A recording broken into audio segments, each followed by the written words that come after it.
Jangan berlebihan, apapun nanti akan lewat dan berlalu. Kamu hari ini senang, pasti tidak akan senang selamanya. Kamu hari ini sedih, yakinlah tidak akan sedih selamanya.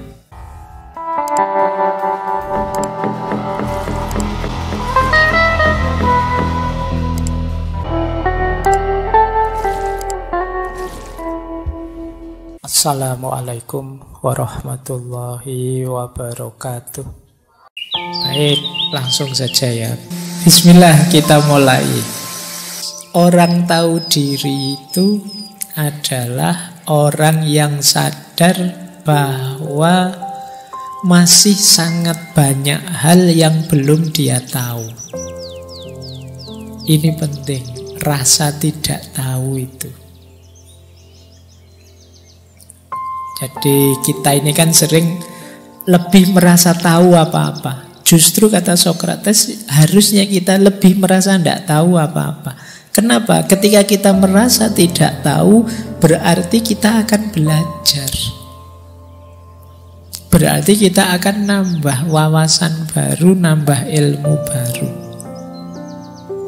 Nah, disinilah nanti kita tambah meningkat kualitasnya. Kalau kita merasa sudah tahu, tidak akan meningkat lagi. Sudah selesai. Wong kita merasa sudah. Ini rumus pertama. Orang yang tahu diri dan tahu batas. Orang yang merasa tahu segalanya, berarti dia tidak tahu dirinya. Tidak kenal dirinya. Sepinter apapun dia, pasti masih sangat banyak hal yang dia tidak tahu. Harus tetap sadar, aku belum tahu. Aku masih harus banyak tahu. Karena dasarnya moral itu pengetahuan. Yo, kita kalau ingin semakin baik, harus terbuka untuk belajar. Kalau kita ingin terbuka diri kita, siap belajar, yo mental kita adalah mental tidak tahu dan ingin tahu. Bukan mental sudah tahu. Biasanya kalau orang sudah tahu itu akhirnya ya jadi tukang ngasih tahu, padahal dia belum tahu. Ini bahaya kalau kata Imam Ghazali kan, kalau ada orang yang tidak sadar, tidak tahu bahwa dirinya tidak tahu, ini orang ini bahaya, harus segera diingatkan. Karena kalau orang tidak tahu, kalau aku ini tidak tahu, itu kan gayanya kayak seperti orang tahu, padahal dia tidak tahu. Akhirnya apa? Kayaknya kayak kiai kemana-mana. Kamu harus sabar, kamu harus banyak ibadah, dia pengetahuannya hanya copy paste misalnya. Wong itu coba nge-share postingannya orang saja, tapi kamu merasa seolah-olah aku sudah tahu. Nah, ini yang kita pakai rumus ini, kurang tahu diri. Harus tahu diri. Kayak orang ahli fikih, padahal bukan ahli fikih, nanti ngasih fatwa yang menjerumuskan. Harusnya haram terus dibilang bisa saja itu halal. Itu kan caramu kan begitu. Tergantung perspektifnya dari mana. Itu kan kamu sering ngawur begitu. Intinya nggak tahu. Ya jangan, kalau nggak tahu bilang aja nggak tahu. Kalau kamu sesat sendirian nggak apa-apa. Tapi kalau kamu menyesatkan orang itu bahaya. Nah, itu prinsip tahu diri, tahu batas. Yang kedua, ada lagi prinsip tahu batas. Orang yang tidak puas dengan apa yang dimilikinya, dia tidak akan puas dengan apa yang ingin dia miliki. Ini sebenarnya penjelasan tentang orang yang ambisius, orang yang hanya fokus pada kesenangan dan pengakuan orang lain. Orang ambisius itu ya biasanya tidak menikmati yang sekarang dinikmati. Mikirnya yang lain terus. Akhirnya apa? Dia tidak bisa bahagia. Jadi orang yang tidak bisa menikmati yang dia miliki sekarang, karena mikir target sesuatu, seandainya yang dia target itu sudah kena, dia pun akan tidak bahagia juga. Kenapa? Dia pasti ingin yang lebih, yang lagi. Jadi itu ciri. Berarti apa? Ini sebenarnya kalau pakai bahasa agama, jadilah pribadi yang bersyukur. Bersyukur bukan berarti mandek, tapi iya, saya punya target ke depan ini, tapi saya bisa menikmati yang saya miliki sekarang. Ya nanti kalau dapat lebih, saya syukuri lagi, saya nikmati lagi. Jadi karena mentalnya memang mental bersyukur. Tapi kalau mentalnya menuntut, ya sekarang punya berapa dia menuntut lebih, besok dapat lebih pun dia menuntut lebih lagi. Tidak ada titiknya, koma terus. Itu kan capek hidupmu kalau koma terus. Ya harus bisa menikmati situasimu hari ini, mensyukuri.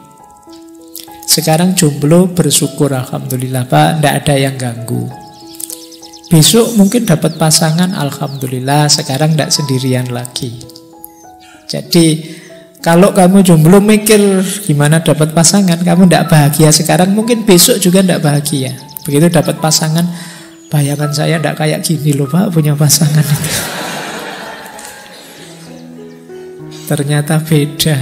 Nah, itu bagian dari ayo kenali diri, tahu batas kita. Yang ketiga, Sokrates bilang, ingatlah tidak ada sesuatu yang tetap dalam urusan manusia. Oleh karena itu, hindari kegembiraan berlebihan dalam kemakmuran atau kesedihan berlebihan dalam kesengsaraan. Kalimatnya sangat sofistik. Jangan berlebihan, apapun nanti akan lewat dan berlalu. Kamu hari ini senang, pasti tidak akan senang selamanya. Kamu hari ini sedih, yakinlah tidak akan sedih selamanya. Bahkan kalau kamu hari ini senang, itu mungkin hanya satu bagian dari hidupmu saja. Di bagian yang lain mungkin ada masalah. Ketika kamu hari ini sedih, mungkin itu hanya satu sisi saja dari hidupmu. Sisi-sisi yang lain itu sebenarnya kegembiraan dan kesenangan, cuma tidak kamu tengok. Misalnya, Pak saya sedih Pak, semester ini nilai saya jatuh misalnya. Kamu hanya lihat ini, kamu tidak melihat, loh kamu sehat loh, ada temanmu yang sakit. Loh kamu masih enak, masih nyaman, meskipun nilaimu jatuh kamu bisa lanjut kuliah. Temanmu nilainya tidak jatuh tapi dia tidak lanjut, uangnya habis, tidak bisa bayar lagi. Dan banyak yang bisa kita syukuri, cuma kita biasanya hanya lihat satu sisi, satu sudut itu. Bahkan seandainya memang hampir semua sisi hidup kita sedih, pasti juga akan lewat kok, tidak mungkin sedih terus. Mesti nanti masa itu akan ganti-ganti. Tidak ada kok monoton, senang terus, sedih terus. Bahkan seandainya enggak Pak, lama saya sedih terus, itu pun nanti intensitasnya beda. Sedih di serangan pertama dengan sedih lama-lama, ya lama-lama sedih itu kan jadi biasa. Nah iya kan, kamu lama-lama jomblo itu kan biasa, lama-lama biasa Pak. Jadi justru ndak ada yang, kesenangan juga begitu. Seneng kan, ndak mungkin seneng terus. Seandainya memang seneng terus hidupmu, tapi rasa senengnya kan intensitasnya turun. Main game lah kamu, menang kan kamu seneng. Menang terus ternyata Pak, itu kan harusnya seneng terus, tapi kan ndak. Begitu menang terus, begitu menang selanjutnya kan kamu biasa. Biasa Pak, ya menang. Kemarin-kemarin juga menang, dulu juga menang, jadi ndak excited. Itu kayak mahasiswa mulai semester 1 nilainya A terus. Itu kan semester pertama dia dapat nilai A, itu kan senengnya luar biasa. Sekarang semester 7 dia dapat nilai A, dia ndak kaget lagi. Nilaiku A ya, biasa. Oh. Padahal temennya dapat nilai C+ saja sujud syukur. Dia dapat A biasa. Nah ini intensitas. Makanya kata Sokrates, sudahlah, tidak usah terlalu heboh dengan situasi batinmu. Nanti juga akan berlalu. Apapun itu, senang atau sedih.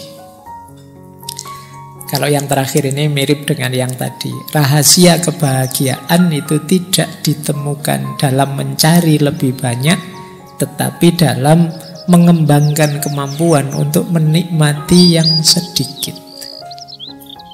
Ayo latihan menikmati yang kita miliki sekarang, yang itu mungkin menurut kita masih sedikit, sehingga kita jadi tangguh. Besok kalau dapat lebih banyak, alhamdulillah. Wong sedikit saja kita bisa bersyukur, apalagi dapat banyak. Nah, ini kuncinya kebahagiaan. Jadi tidak pada ambisi untuk memperoleh lebih banyak, tapi kemampuan kita untuk mensyukuri yang sedikit. Ini sama dengan tadi. Baik, masih ada lagi tentang kebajikan dan kebijaksanaan. Umat manusia ini ada dua jenis orang, yaitu orang bijaksana dan orang bodoh. Orang bijaksana tahu dirinya bodoh, orang bodoh itu yang mengira dirinya bijaksana. Jadi ini kebalikannya, ini semacam hukum kontradiksi. Begitu kamu merasa pinter, saat itu juga kamu bodoh. Tapi orang yang sadar bahwa dia bodoh, saat itu dia pinter, karena berarti setelah ini dia akan belajar.